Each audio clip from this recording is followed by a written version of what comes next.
What's poppin', honey baked ham? It's your girl Keisha, aka Color Me Pynk, and I'm here with this week's All Tea All Shade Love and Marriage Huntsville Season 4, Episode 28. I drop videos Monday through Sunday. Everything that I say is for entertainment purposes only and not to be taken seriously, meaning my jokes. So if that works for you, then let's get into tonight's review. But before I get into my thoughts on tonight's episode, I want to let you guys know that next weekend from December 9th through the 12th, I'll be on vacation. I'll still have videos dropping, but all reviews for Love and Marriage Huntsville, Potomac, and Love and Hip Hop Family Reunion will be up once I return. Miss Vanessa has arrived in Destin. And she and Melody sit down and talk, and she asks Melody how everything has been. And Mel was like, everything has been cool so far. Martel has been behaving as best as, he can. She was like, when she does get irritated, she goes off by herself. But so far, so good. She does tell her mom that he did invite Tisha and them down for a little quick visit without asking her. But she was cordial. It went smoothly enough. Then we see Martel downstairs having a conversation with his mama, Merlene, child.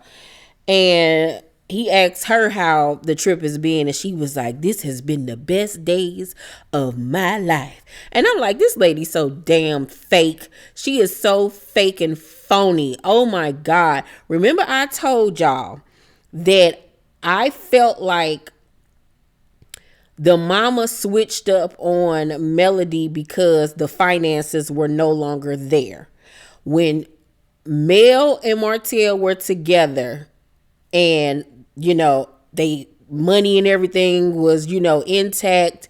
And I feel like Martel was helping the mama out financially. And when they divorced, and we see where Martel is at financially and where Mel is at and how his money ain't, kicking like it used to. I felt like she no longer had to pretend to like Melody or whatever the case may be because the money ain't where it needs to be.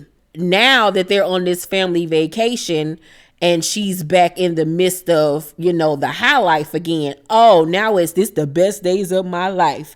And it's like ain't nothing ever happened. And it broke my heart when y'all divorced. And girl, but for the last 2 seasons, Melody was the worst wife ever. All she did was lay around. She was lazy and worked your son to death. Girl, that lady so motherfucking fugazi and fucking fraudulent and phony. Girl, get out of here looking like Moesha 60 years later. Looking like Moesha if she was on crack. Girl, and had an alcoholism problem. Get out of here, Merlene. So, Martel himself even says to his mama he don't know how long this is gonna last, but right now this is perfect. And I know it's perfect, yeah, because you back living the high life again. You back where you used to be now that you're back in your wife's presence, who was the blessing in y'all marriage. Okay, so the whole family then goes on a yacht trip, on a little yacht boat or whatever. I mean, a yacht boat, on a little yacht excursion. Beautiful yacht. And Mel asked Martel, had he ever been on a yacht before? And he was like, no. And she was like, oh, well, you're welcome. Very passive aggressive. And he caught it and he said something. And, she played it off like she wasn't being passive aggressive. But she was. And my thing with Mel is if you're going to invite him on this family trip, stop doing little shit like that. Stop doing little shit like that, because when y'all start arguing, don't act like you didn't do nothing. You know what I'm saying? If you know that you're still not in a place where you could be around him without getting smart and saying a little smart ass shit, then don't invite his ass no motherfucking where. Okay?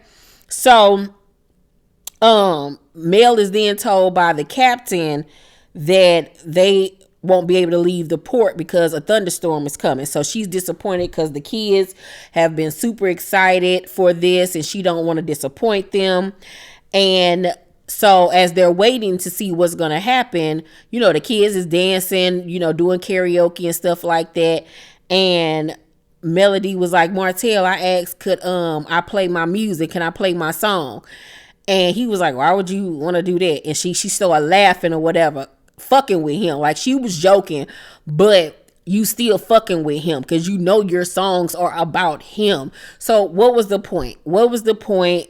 This is going to lead to negativity. So once shit do get heated, don't act like you didn't play a part in it. Like, girl, grow up. Grow up. You acting just as ignorant and silly and childish as he is.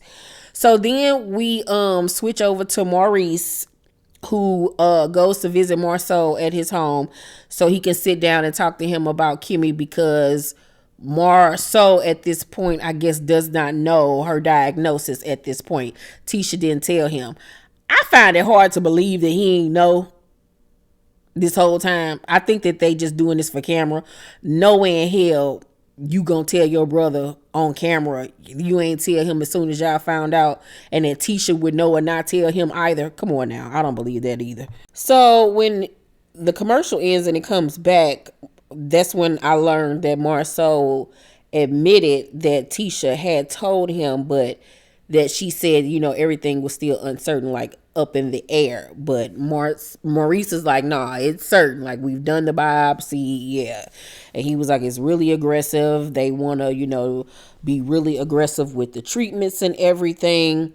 And Marceau is just devastated.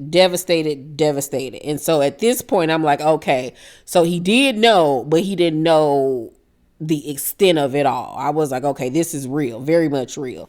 So Marceau in his confession was like, you know, I see my older brother and he's scared. Like, he's scared. Maurice was like, you know, I just got married. And Marceau was like, damn, like, shit, y'all did. And Maurice was like, remember when I was pushing her to quit being a nurse and she missed her mammogram because of the insurance situation? He was like, you know, what if I wouldn't have been pushing her? And, you know, he's blaming himself. And Marceau was like, you can't do that. You can't do that. You cannot blame yourself, or, you know, the shoulda, coulda, wouldas. Everything happens as it's supposed to happen. You know what I'm saying?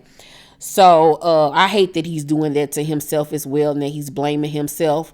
It's a good thing that she still is a nurse, that, you know, she was able to find it and, you know, be able to talk to coworkers and doctors and all of that stuff.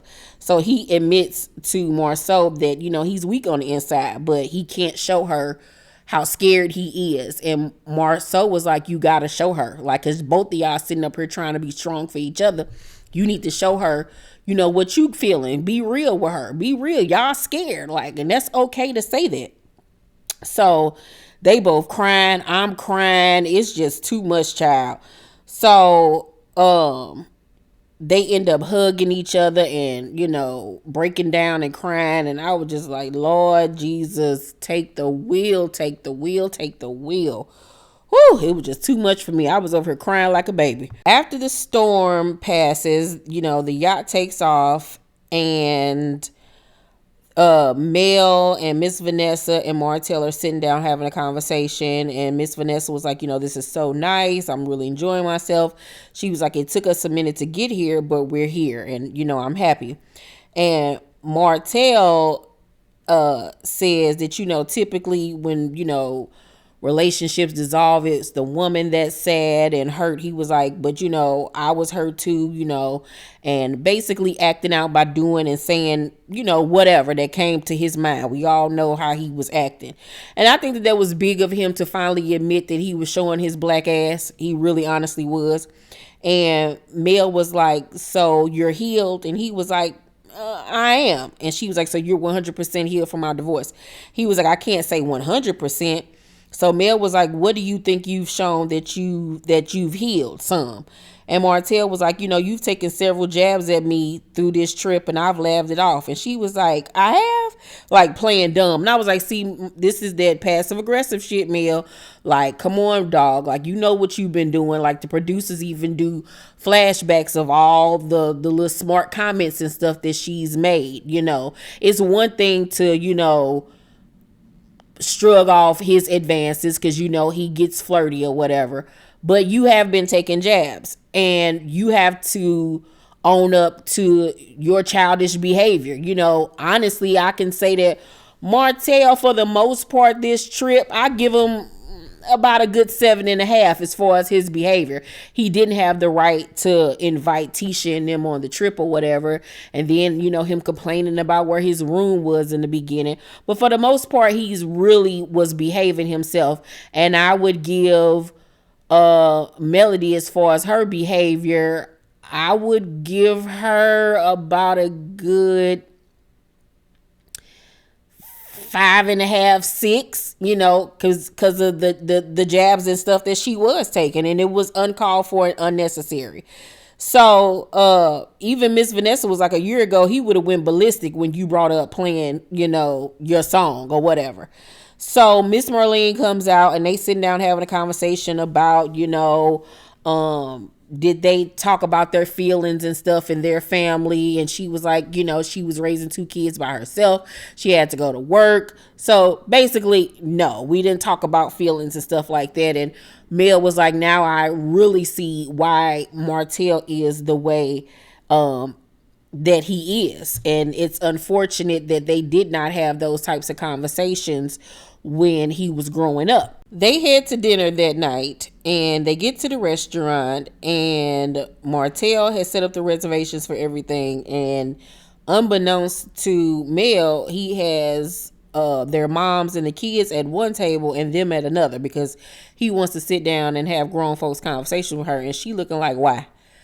I want to be over there with my kids. Why are we sitting down having dinner just us two separately from everybody else? So at this point she's annoyed, because like, what the hell are we doing? Like, this is not the time nor the place, and I don't have time to do this or deal with this. I would have just said, no, I'm not doing it. This is a boundary that is being, overstepped for me. This is team too much. Let's not. I just would have simply said no, and he would have had to deal with it. But she goes along with it, and they sit down and they have dinner. And Martel starts bringing up the past and how he used to blame her for not doing this, that, and the third in their marriage. And she was like, if we about to talk about this head shit again, we could stop it, because I don't want to talk about the fact that you think that I didn't give you head when you know I did. And he was like, no, that I'm past that. What I'm saying is, I never took out the time to really sit back and look at why you weren't doing those things for me anymore, that it had to be something deeper. I understood what he was trying to do. He was trying to admit to her that, I fucked up and I was tripping off shit that I shouldn't have. But he didn't know how to broach the conversation. He broached it the wrong way. And it started the whole thing off fucked up. He should have just simply said, I fucked up. I was blaming you for shit and not taking responsibility for my own shit, for what I could have did to make you feel some type of way. And I 100% apologize. That's how he should have said it. But he said it the wrong way. So he then asked her how the trip has been. And for her, and she smirks and she was like, it's been fine. There have been little things here and there, like you inviting Tisha and them to come by. I thought that was a little inappropriate. And she was like, because at the end of the day, I could be cordial, but they gonna always be my enemies because they tried to team up against me. And he was like, who tried to team up against you? She was like, you would know, you were the ringleader. And he was like, huh? What you talking about? Huh? And she was like, you were the ringleader. Every chance you got, it was, mail this, mail that. And I was like, well, yeah, that's 100% factual and true. Yes, every chance he got, he was trying to turn people against her and say she can't keep no friends and she this and she that. And I was like, nah, ain't no lie was spoken. You opened up the floodgates. You wanted to sit down and have this conversation. So we're having the conversation, sir. And she was like, it's okay, just admit it. Of course, he doesn't want to admit it. He telling her to stop and to hush and to stop with the negativity. When things get too hot for Martel, that's when he goes into the hush and the stop Mel and shut up. And then she was like, no, I'm going to say what I want to say, period. You wanted to have this conversation, nigga, not me. So now we having it. So don't tell me to hush. And I agree with her on that part. Like, you got me fucked up. So they going back and forth, and Martel asks her to stop the negativity for the kids, if anything. And Mel, simmers down a little bit. And so she broaches the conversation of them taking parenting classes because their children are now children of divorce, and neither of them came from households where their parents were divorced. So this is something not only new for them, but new for their children. And so he says that that's something that he's willing to do. He's open. And he tells her that he's apologetic for what he's done, and he takes responsibility for the demise of their relationship, and how he shouldn't have been pointing the finger at her. He should have been pointing at himself. And I was like, this is how you were supposed to start off the conversation initially, just by apologizing. And a part of me feels like it was very much sincere, because we all know he's still in love with her and wants to be with her. And I do think that he regrets what he's done, because now he out here and he see that the grass was not greener on the other side, and all that flexing, and I was the brains and the bronze behind everything, and I did this and I did that, and we were successful because of me, and you wouldn't be here. He knows that all of that was grandiose shit talking, basically, because his life ain't been right since she left him. And I saw that the word on the curb is that him and Sheree have broken up. Child, okay. Yeah. So a part of me do believes that he's apologetic. Do I think that he's a changed man? Absolutely not. We saw that, because they're going to get into it again. But Mel was like, I receive it. And she smiles, but you can tell that she don't fuck with him on that level. She don't fuck with him. I do believe that there is still anger and hurt there on her side, especially with the passive aggressive remarks that she makes. Do I think she want to be back with him? Absolutely not. I don't see that. I do think that, like she said in her confessional, that she hopes that they can get back to being friends. That's how they met, by being friends. And I do believe her when she says that she wants that, nothing romantic or anything like that, just a friendship or whatever. So Martel says, you deserve 1,000 apologies for everything, because we had our lives mapped out, and it's because of me that we are where we are. And that was very big of him. But like I said, do I believe that he's changed? Absolutely not. At the end of the episode, it's the last day in Destin. Mel is sitting outside on the balcony of the deck by herself, and Martel comes outside. Child, and Mel said, "What you got on?" I knew what I did my interview with her when I was talking about that mad clothes. She knew what the hell I was talking about. She know that nigga be country as fuck, coming out there with a fucking zipped up jacket with it unzipped down to show his chest, and a pair of tank shorts on. Get them skeet ass shorts. He told me, so I'm getting ready to go. We getting ready to leave. And she was like, what? Why you dressed like this? So you could pull over on the side of the road and shake something? Child, that man look a mess. So Mel just basically says to him that moving forward, they need to just stay away from topics and conversations of the past, because it doesn't even matter anymore. And Martel says in his confessional that he wanted her to open up about what he did wrong when they had dinner, but she didn't want to do that. And I was like, yeah, what's the point? Like, y'all not together no more. Y'all still not even in the space to have those types of conversations yet. Y'all just are not. So no. She says in her confessional that she just hopes that he'll move on and realize that there's no reconciliation. They're not getting back together, and it's a wrap, pretty much. And that was the end of the episode. It was good seeing them together and being able to be on one accord. We all knew it was only going to last for a hot second. But it made it kind of nostalgic, because it's still like they could have been so great. It's the could have been, you know what I'm saying? And it's sad, because if he was a different person, they would have been the most beautiful couple and family ever. You know what I'm saying? And it's unfortunate. It really, truly is. So it seems like, this was episode 28.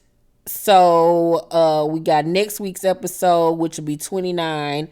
And then episode 30 should be the season finale episode, which, like I told you all, will be Martel's official launch of his incest wine. He's gonna have a party and the cast will be there, sans Melody and Miss Vanessa, because he and Melody will get into it once again.